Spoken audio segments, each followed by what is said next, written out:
Good morning, everybody. This is Steve Sabludowsky, publisher of BayouBuzz.com, and today we have Bob Mann.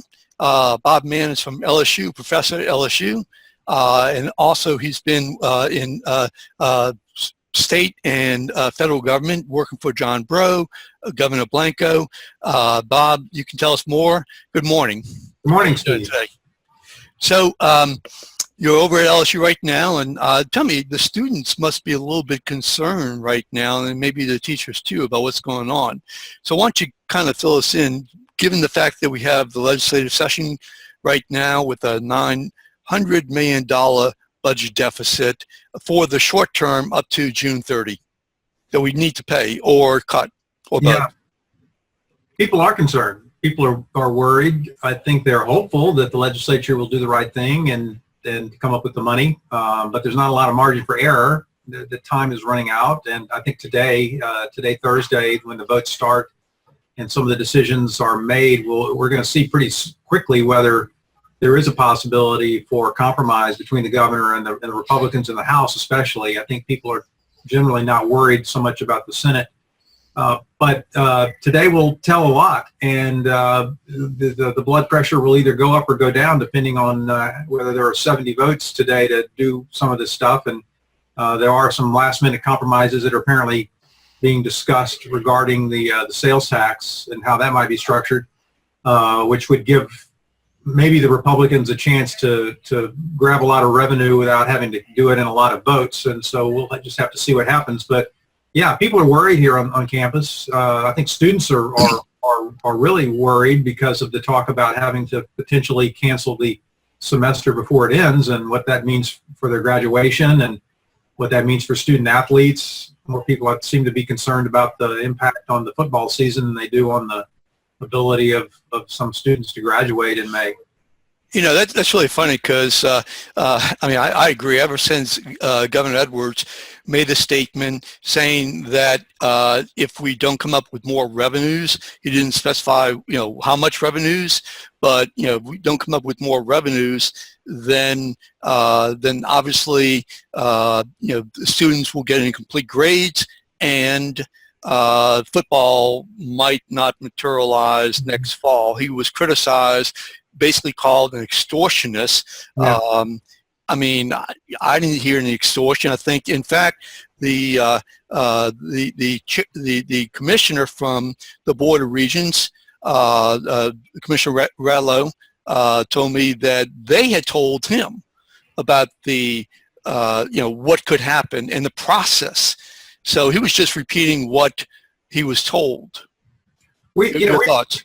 We've been accustomed for 8 years having a governor who has not told us the truth. His staff have not told us the truth about the state's budget. They've sprinkled a lot of fairy dust over everything and told us everything was going to be fine, sold us a bill of goods, and every single year it turned out their revenue projections and their promises never came true.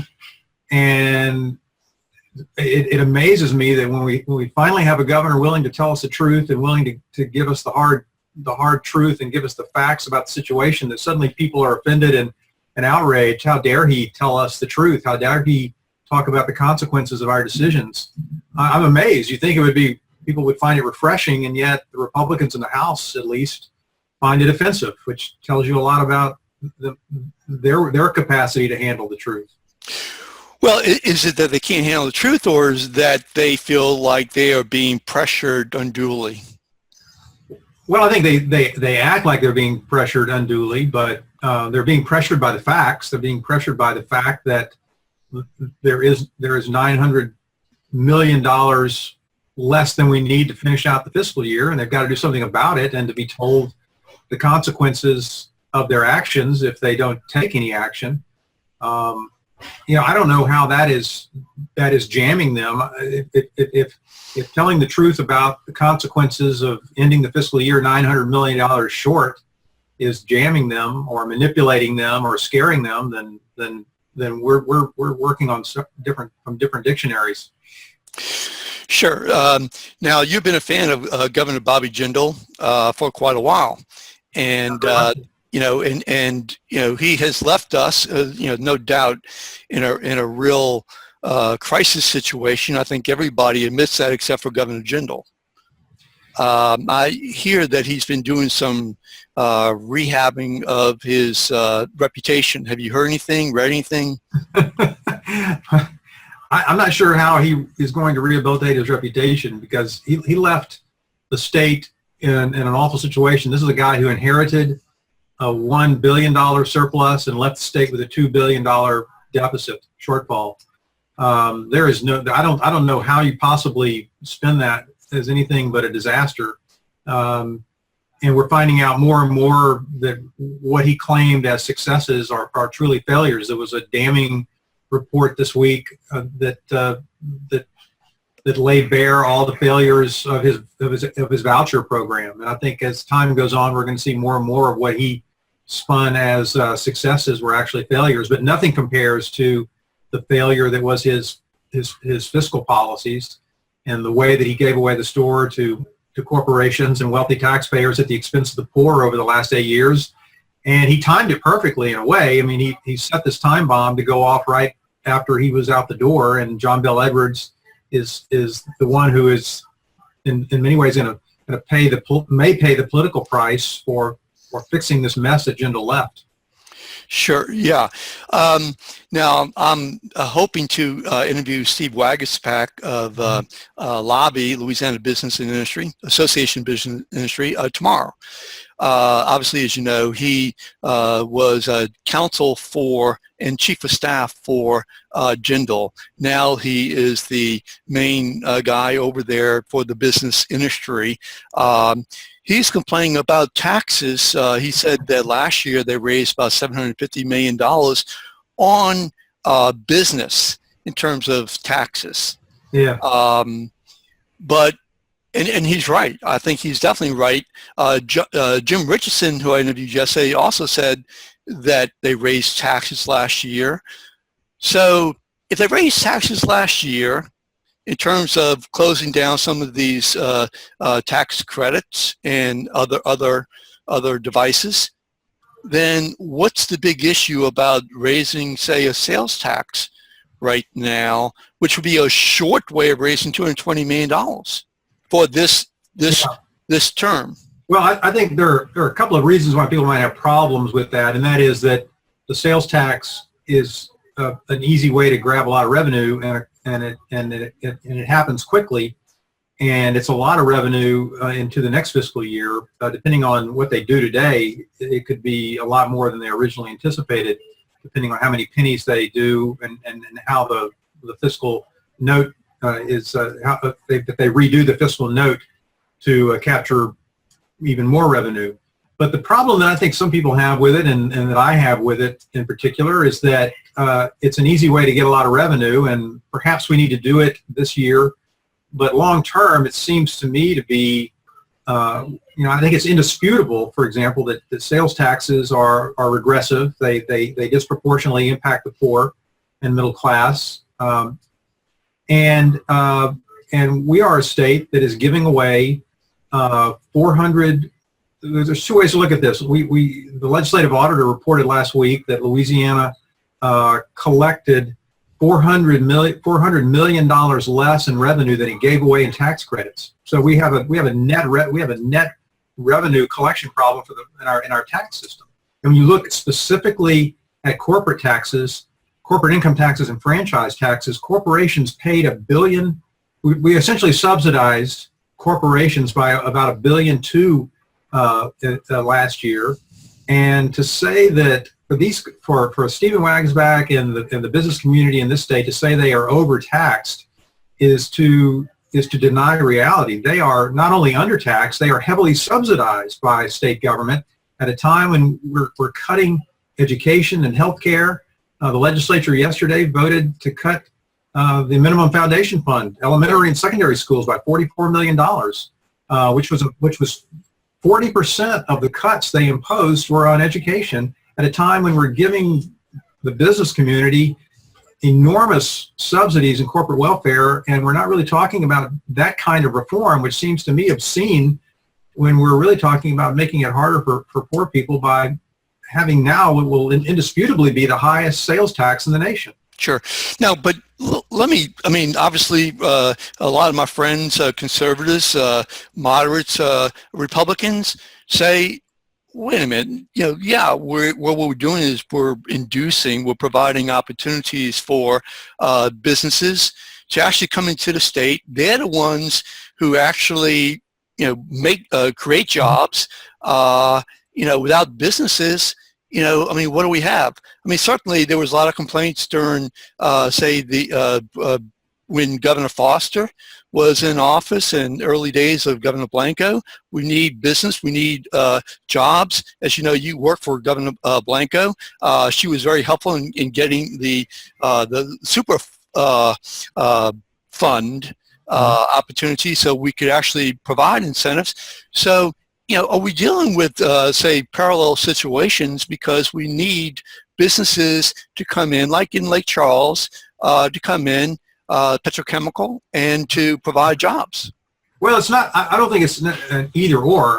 No one is saying, I don't think, I haven't heard anyone, and I certainly wouldn't take this position that we should do away with all economic incentives. But, John Kennedy, for example, was the one who pointed to this a couple of weeks ago, maybe inadvertently, but he noted that we decided to give a very generous tax exemption to the oil and gas industry at a time when it was making record profits, this horizontal drilling exemption, and we missed an opportunity to capture about $1 billion in revenue at a time when the price of oil and gas was very high. That the price of oil was over $100 a barrel at the time, and so. I think there are arguments that in some cases, yes, we do need to do what we need to do to attract business here. There are other times when it really amounts to a subsidy to a company that's already going to be here. I mean, the oil is under our ground. No one's going to take it anywhere else. There's no other place to extract it from in Louisiana than where it is. The oil refineries are here. They're not going to. Exxon's not going to pick up its oil refinery and take it elsewhere. The river is where it is. No one's going to move the Mississippi River. And so sometimes I think we don't acknowledge that we have some natural incentives, and we don't use those as creatively as we should, and we take the easy way out, which is just to pay corporations to come here. I think we just need to be smarter about it, and to say that after giving away all these billions and billions of dollars in incentives, we're still left with a state. When Jindal left, we had the 5th highest unemployment rate in the nation. So I'm not sure that it really supercharged our economy. A really strong, robust economy would be producing enough revenue to balance the budget. It wouldn't be leaving us with a $900 million shortfall this fiscal year and $2 billion next year. We're doing something wrong. Sure, yeah. And one of the things that you mentioned earlier about collecting revenues, I contend we have a spending problem, we have a revenue problem, but more than anything, we have a collection problem. I think Clancy Dubose wrote a really interesting article, and he cited the same report that you cited earlier, and basically said that, look, we've got about $2 billion that maybe the general administration did not collect. Yeah, you read that? Yeah, and I think the legislative look. I would recommend to all your viewers that they go to the legislative auditor's website and read some of those audits and read for themselves what Clancy and others have written about, because those audits are written in plain English. Anyone can understand them, and they reveal the extent to which I think they reveal a lot about the way that the Jindal administration conducted its business, and recommend some really good reforms. That said, we shouldn't fool ourselves into thinking that there is time in the next 10 days to enact a lot of those reforms that are going to balance our budget this fiscal year. There's work that needs to be done long term to correct a lot of these problems and institute these efficiencies, including, I think, dealing with the contracts. I give John Kennedy credit for identifying a problem with state contracts, but is there time in the next 10 days to go through each one of those thousands of contracts and renegotiate them? No, they should, but that's work that should be done. Is there time to talk about reorganizing higher education and maybe consolidating schools or reducing the number of boards? No, there's not time to do that in the next 10 days, but we should do that work. no one's saying we shouldn't look for ways for efficiencies. No one's saying that we shouldn't try to tighten our belts where we can. But I think people are also saying that we're being foolish if we say we don't have a revenue problem. We certainly do have a revenue problem.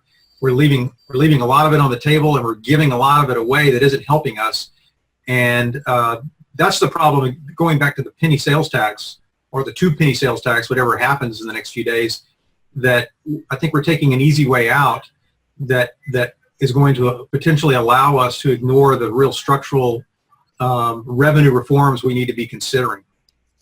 Well, my position before I discuss this in an interview with Dr. Richardson was that we need the penny sales tax because we don't have time to do the other structural changes. Right. Those things can be done.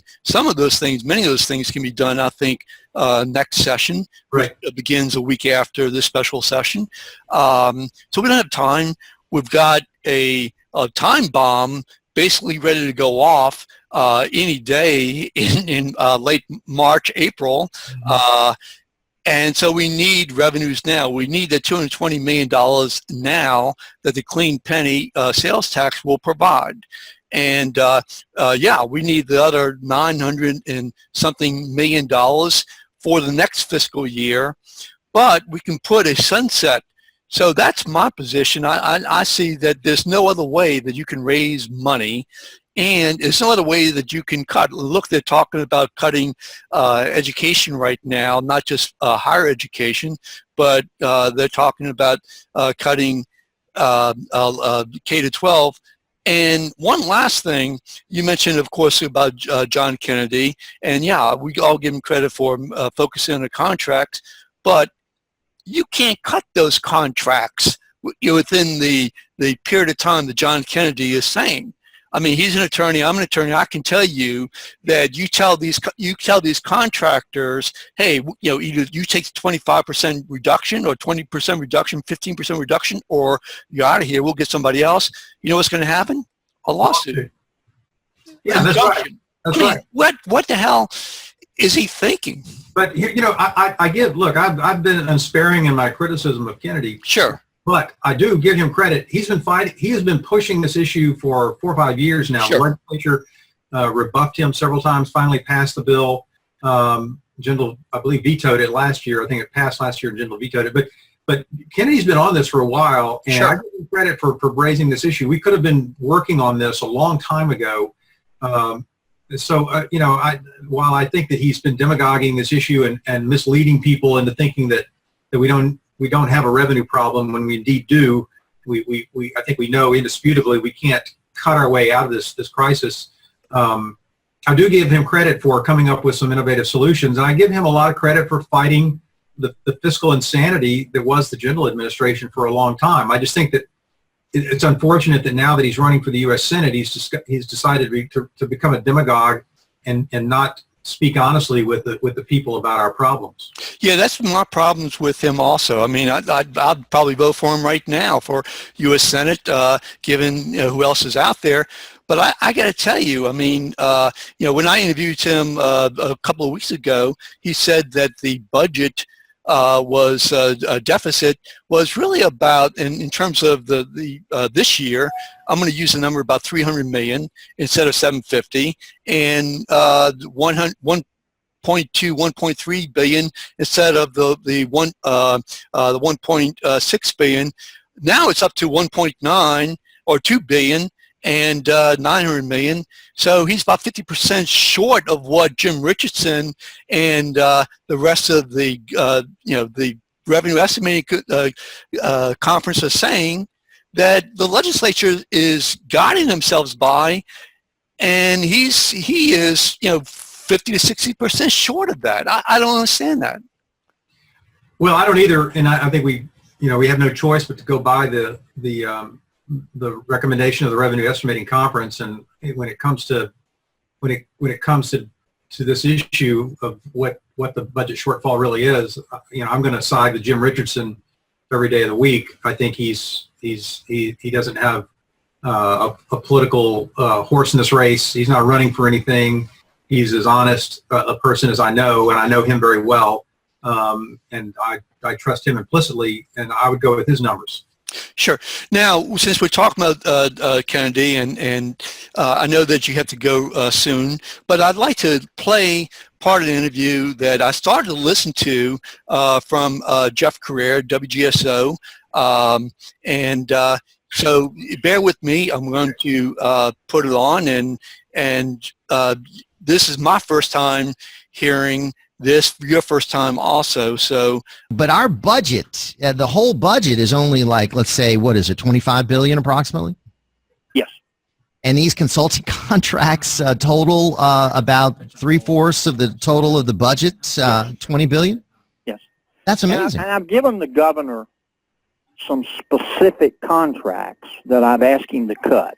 For example, they just signed a consulting contract a few months ago for $11.6 million with a consultant in Baton Rouge. Here's the description from the contract. Quote, provide assistance in developing and executing a strategic marketing and communication program for the Office of Economic Development. Here's one for $310,000 executed within the past year. Quote, build freestanding sculpture for the LSU Medical Center. Here's another one, $750,000. Here's what the contract says, quote, installation of sculpture, a second one apparently, for the LSU Medical Center. Here's another one, $125,000. Quote, provide music artists for events. I mean, I can keep going. And what I've asked. okay, so I just paused it, and I'm going to stop the share. And obviously, he's also talked about things such as patients going to the emergency room for pimple removal and other things, warts and so on. So he's picked out a lot of the really nasty things that we would all be repelled about. Your thoughts after hearing that and his other comments that he's made? Well, I think he's doing something that that anybody who's familiar with propaganda techniques is familiar with, and that is that he's taking the worst cases, the most egregious sounding cases, and pretending that they represent the whole. What he doesn't tell us, and I think we need to know about, is that probably the largest contract, the contracts that the state has right now are the Medicaid contracts. We've privatized our Medicaid system in the state, and billions of dollars, and that is not the whole idea of doing that. Which, by the way, Kennedy opposed. I will, I give him credit for that. He can say he opposed the privatization of Medicaid, but the whole idea of that was to force efficiencies and to force that private business could do it better than government. That if you did it, it would eliminate waste, fraud, and abuse, because the companies would only be getting a certain amount of money, and they would have this incentive to drive efficiencies and to eliminate fraud from the system. So either we trust privatization or we don't. And the idea that somehow these companies are going to agree to a 10% or a 20% or a 25% reduction in their contracts, and that's where the real money is, by the way. That's where you're going to get the real money if you're going to cut contracts. If they're going to somehow just casually agree to cut their contracts by 10 or 20%, and that's not going to affect patient care in the state, it's fantasy. Yeah, I got to tell you that I read the contract report that John Kennedy actually circulated, and I compared. I think I sent it to you. I compared one year. I think it was 2014 versus 2015, and the healthcare contracts climbed from roughly $3.5 billion to $11 billion. Mm-hmm. I mean, that's an extraordinary, and it was medical. Yeah. So that, so arguably speaking, that's where the money's coming from. And the 19 billion that, that we're talking about, a lot of it is what I call Jindal care. Well, here's the thing. I mean, I think people need to, need to understand the budget a little better. Kennedy, it's not true that we have a 25. It's not exactly true we have a 25 or 26 billion dollar budget, because almost all of that, not all of it, but the great majority of that is federal funding that is passing through, because of Medicaid and other, those are expenses that we really don't have much to do with. There's a $9 billion general fund that the state has, and that's the money we're talking about. That's where the shortfall is, and that's where the state has the ability to raise the revenue, and that's really where the shortfall of the deficit is, and that's where the savings are going to have to come from. But as you pointed out in one of your columns, that really what you're talking about is $650 million out of the $25 billion plus that is part of the general fund that is not already dedicated.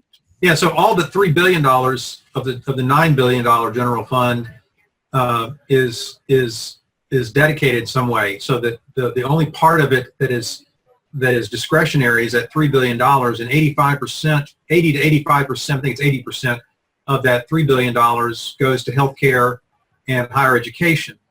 So you're not going to get 900, you're certainly not going to get $2 billion out of that category, even if you unlock statutory dedications. Now, there is a bill that passed the House narrowly yesterday on Wednesday to unlock and grab a lot of that statutory dedication money. I'm not sure that that's going to survive intact, because do we really want to do away with the Indigent Defender Board? Do we want to say that people who are accused of a crime no longer have the right to an adequate defense?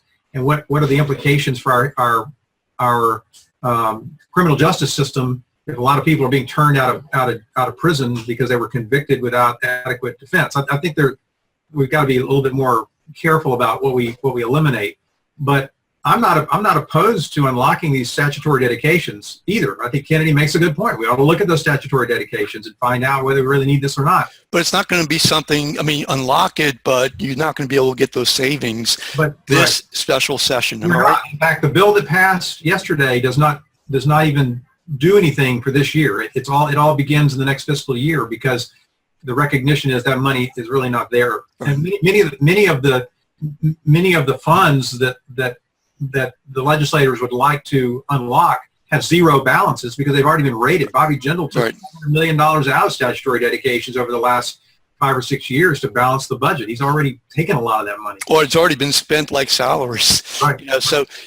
Bob, man, listen, thank you so much. I really appreciate you taking your time, and know that you have a class to teach right now. So thank you so much again, and I appreciate it. Thank you, Steve. My pleasure.